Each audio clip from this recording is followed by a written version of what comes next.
हमारे पूर्वजों ने हजारों वर्ष पहले महान साहित्य कैसे रचा। वेद, उपनिषद, रामायण, महाभारत, महाकाव्य और महान नाटकों की रचना कैसे हुई।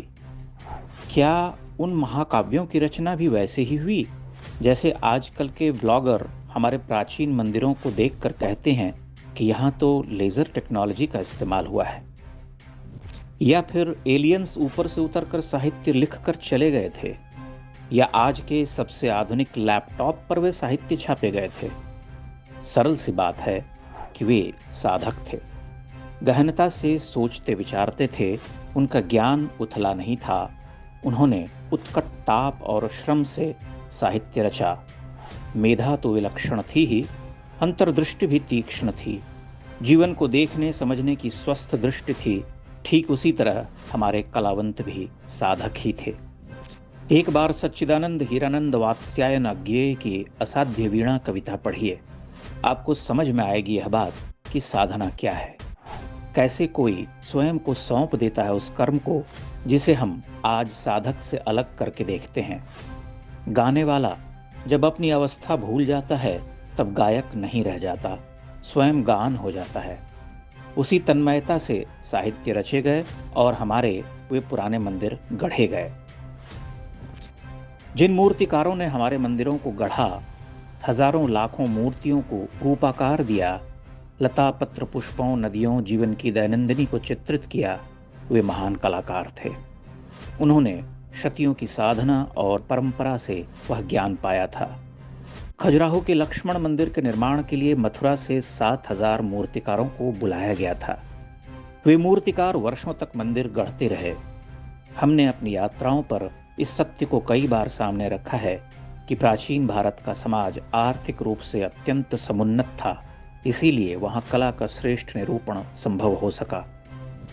भारत के लगभग सभी क्षेत्रों में दक्ष मूर्तिकारों की भरमार थी, वे ही इन मंदिरों का निर्माण करते रहे। अगर मूर्तिकार विशाल संख्या में न रहे होते तो हजारों हजार मंदिरों का निर्माण भी संभव न होता। अगर किसी मंदिर में सूर्य की किरणें किसी समय विशेष पर गर्भगृह में पड़ती हैं तो इसका यह अर्थ नहीं कि उसे एलियन बनाकर चले गए थे। इसका सीधा सा अर्थ यह है कि हमें ज्यामिति का श्रेष्ठ ज्ञान था। हम सूर्य की किरण, समय और छाया आदि को बहुत पारदर्शिता से समझते थे। हमें पता था कि कहाँ किस कोण पर गर्भगृह का निर्माण करने पर सूर्य की प्रथम रश्मि सीधे देवता के शीश पर पड़ेगी। अब आप इसे भूत प्रेत, चमत्कार, एलियन का आगमन और लेजर टेक्नोलॉजी कहें तो यह आपकी इच्छा है। कई बार हमें लगता है कि हमने भ्रमण कर जिन मंदिरों से लोगों को परिचित कराया, उन मंदिरों के महात्म्य में उनकी कोई रुचि नहीं है।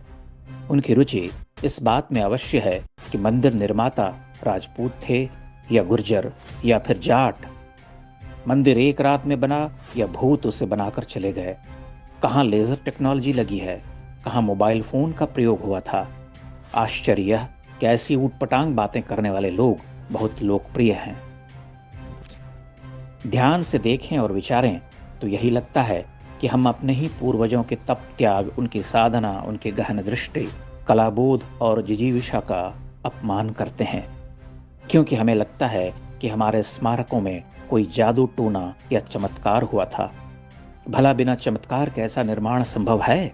संभव था तभी बनाया, संभव था तभी रामायण महाभारत जैसे महाकाव्य रचे गए। आप मेढक की तरह उछलते फिरते हैं, इसलिए आपको पूर्व के कलात्मक निर्माण में कुछ लेजर टेक्नोलॉजी नजर आती है। वह एक गंभीर कलाकर्म था जिसे अत्यंत गंभीर और दक्ष कलावंत पूर्ण करते थे। आप उनकी महत्ता समझिए।